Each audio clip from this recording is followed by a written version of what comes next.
Assalamualaikum warahmatullahi wabarakatuh. Jumpa lagi dengan saya Beni Siswanto dalam pembelajaran IPA di kelas 9. Mudah-mudahan kalian semuanya dalam keadaan sehat sehingga kalian bisa mengikuti pembelajaran IPA dengan baik. Sebelum memulai pembelajaran, alangkah lebih baiknya kalian berdoa menurut agama dan kepercayaan masing-masing agar kegiatan pembelajaran ini memiliki makna buat kehidupan kalian. Berdoa mulai. Selesai? Ya, jadi sebelumnya kita sudah membahas tentang materi reproduksi pada pertemuan yang pertama, dan kita juga sudah singgung tentang pembelahan sel. Jadi pada pertemuan kali ini kita akan spesifik membahas tentang pembelahan sel. Ya, jadi tujuan pembelajaran kita adalah yang pertama, kalian bisa membedakan pembelahan mitosis dan pembelahan meiosis. Terus yang kedua, kalian dapat memahami tahapan dari pembelahan mitosis dan pembelahan meiosis itu sendiri, ya. Itu tujuan pembelajaran kita.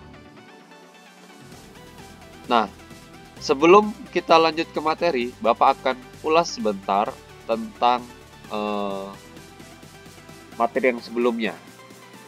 Materi sebelumnya Bapak telah menyampaikan pembelahan sel itu memiliki tujuan tertentu. Apa sih tujuan dari pembelahan sel tersebut?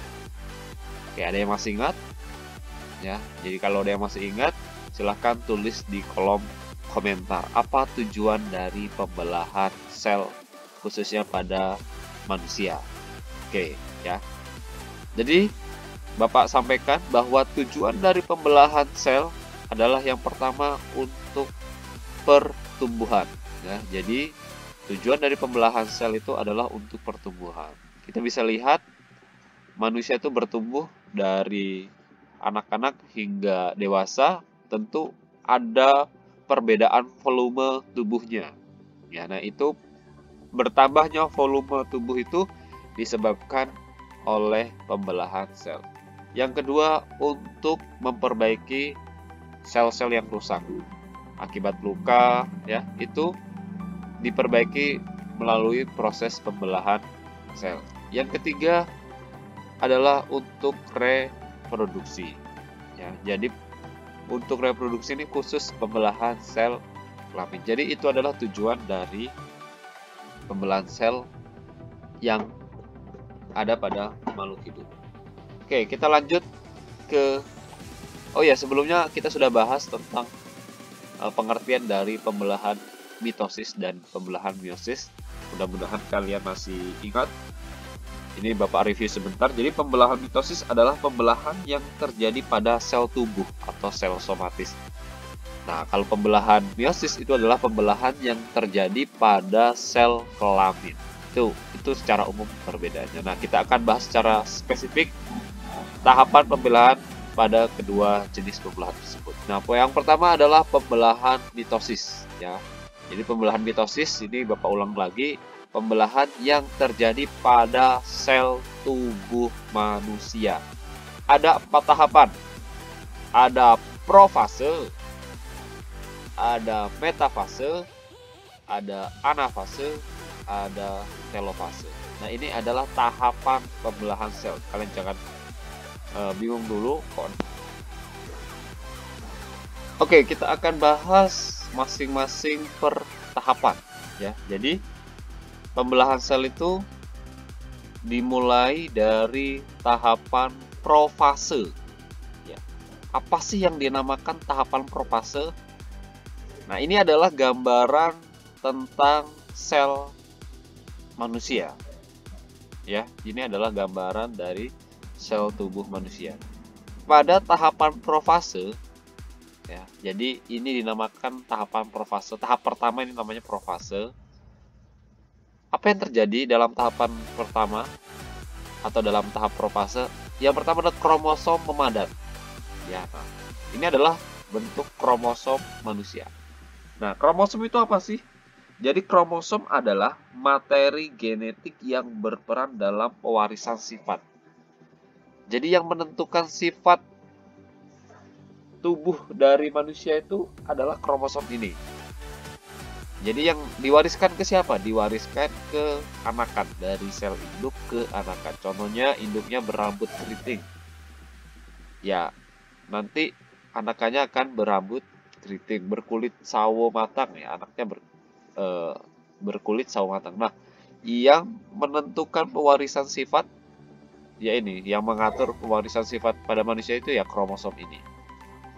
Nah, setelah kromosom memadat, membran inti akan rusak. Nah, ini adalah membran inti dan menjadi bagian-bagian yang kecil. Nah, ini pada tahap profase.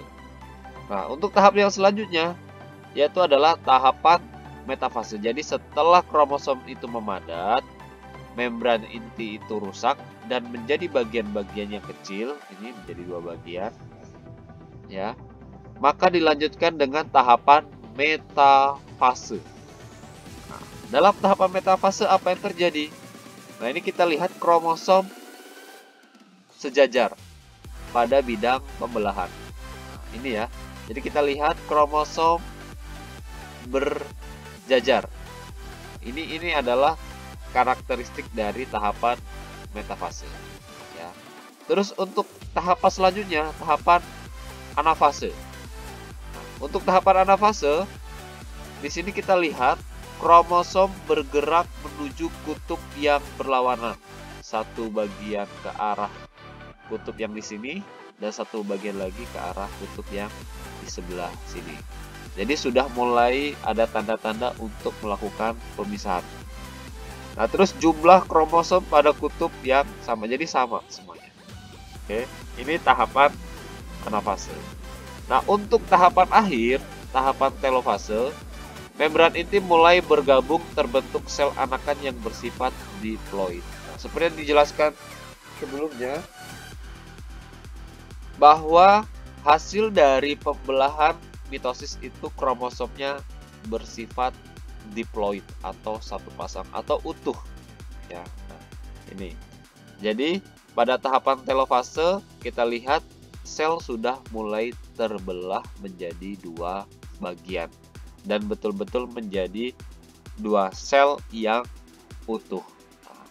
Nah, itu tadi tahapan dari pembelahan sel, dimulai dari profase, metafase, anafase, dan telofase.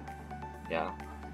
Jadi inilah tahapan pembelahan pada sel tubuh manusia.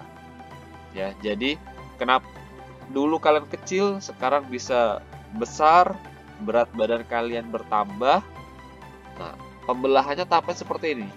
Dimulai tahapan profase, metafase, anafase, dan telofase. Ya, untuk selanjutnya yaitu pembelahan meiosis. Jadi pembelahan meiosis itu adalah pembelahan yang terjadi pada pembentukan sel gamet, ya, sel gamet atau sel kelamin, ya, untuk pembentukan sperma dan ovum. Lalu pembelahan meiosis itu terdiri dari dua tahap. Nah, sebelum Bapak jelaskan tahapan-tahapan pada pembelahan meiosis, maka Bapak akan menjelaskan ciri-ciri dari pembelahan meiosis itu. Jadi, pembelahan meiosis itu pembelahan yang terjadi dua kali. Berbeda dengan pembelahan mitosis hanya satu kali. Ini kalian bisa lihat. Ini seperti tahap profase itu dua kali. Ya, profase 1 dan profase 2. Jadi, ada dua kali pembelahan. Terus yang kedua, ciri-ciri yang kedua adalah jumlah sel anak yang dihasilkan adalah 4 buah. Itu adalah ciri-ciri yang kedua. Jadi kalau pembelahan mitosis hanya 2, maka untuk pembelahan meiosis itu ada 4 sel anak. Terus ciri yang ketiga adalah jumlah kromosom sel anak adalah setengah dari jumlah kromosom induk.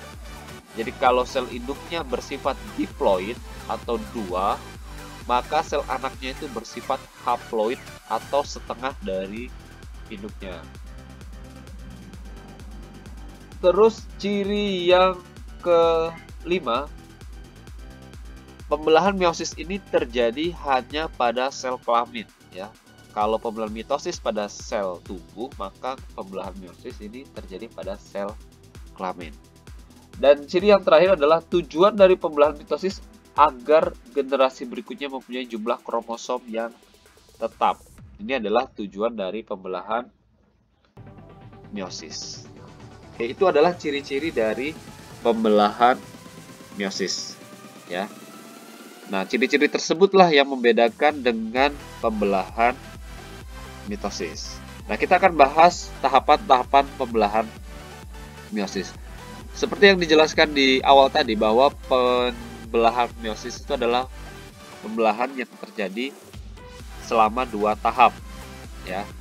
Nah, kita lihat di sini, pada tahap pertama hasil dari pembelahan itu membentuk 2 sel ya. Untuk tahap yang kedua, mengulang dari tahap pertama ya, 2 sel ini kemudian membelah menjadi 4 sel, maka dihasilkanlah anakan yang berjumlah 4 tadi ya. Oke, kita bahas satu persatu. Profase ini sel induk masih bersifat diploid, kromosomnya diploid ya, atau sepasang, intinya sepasang. Jadi kromosom itu jumlahnya sepasang. Diploid itu artinya berarti satu pasang, ada 2. Kalau haploid berarti 1, berarti tidak sepasang atau setengahnya. Nah, di sini adalah kromosom atau kromatid disebut ya. Nah, ini mulai memadat ya, seperti pada profase pada pembelahan mitosis ya. Jadi pada profase 1, membran inti mulai rusak menjadi bagian-bagian yang kecil ya. Terus kromosom sudah mengganda kemudian membadat. Terus pada tahapan metafase ini kita lihat kromosom mulai sejajar ya, bersiap untuk mulai membelah. Terus kemudian lanjut ke tahap anafase. Nah, pada tahap anafase ini sudah terlihat pembelahan kromosom menuju kutubnya masing-masing. Ya, ini kita lihat. Terus lanjut ke tahap telofase. Telofase tahap 1 ya, telofase 1. Kromosom memisah dan bergerak ke kutub yang berlawanan. Ini sudah memisah. Terus membran inti pada masing-masing pembelahan ini sudah terbentuk kembali. Kita lihat ini sudah membentuk membran inti masing-masing. Terus lalu benar-benar memisah, terjadi 2 sel anakan yang sudah bersifat haploid. Sudah kromosomnya sudah terbelah menjadi 2 ya. Nah, sudah membentuk sel yang utuh 2 ini, kemudian 2 sel ini masing-masing juga mengalami pembelahan dengan tahapan yang sama. Ada profase, tahapnya yang mirip dengan profase 1, di mana membran inti mulai rusak, memadat ya. Terus masuk ke metafase, kalian lihat kromosomnya berdiri sejajar. Masuk ke anafase, kromosomnya bergerak menuju kutubnya masing-masing sama. Ini untuk sel yang di bawahnya juga sama. Terus untuk yang telofase, terjadi pembelahan sel secara utuh sehingga menghasilkan yang sel yang pertama tadi menghasilkan 2 sel anakan, sel yang kedua menghasilkan 2 sel anak. Jadi total dari pembelahan meiosis ini menghasilkan 4 sel anakan yang bersifat haploid. Dan perlu kalian ingat, ini terjadi hanya untuk proses pembentukan sel kelamin ya, sel kelamin jantan maupun betina, yang yaitu ovum dan sperma. Nah, nanti kalau kalian belum jelas apa itu ovum atau sperma, ikutin terus pembelajaran IPA pada materi sistem reproduksi, kalian akan paham ya. Nah, jadi itu tadi penjelasan tentang pembelahan meiosis ya. Jadi pembelahan meiosis itu terdiri dari 2 tahap. Tahap 1 dan tahap 2. Tahap 1 menghasilkan sel 2 anak, terus lanjut ke tahap 2, menghasilkan masing-masing dari sel itu menghasilkan 2 sel anak, kemudian pada akhirnya menghasilkan 4 sel anakan. Ya, mungkin itu saja materi pada pembelahan sel kali ini. Mudah-mudahan kalian bisa memahami penjelasan Bapak, dan seandainya ada yang belum jelas silahkan kalian ulang. Kalau belum paham juga silahkan tanyakan ke Bapak. Demikian, wassalamualaikum warahmatullahi wabarakatuh.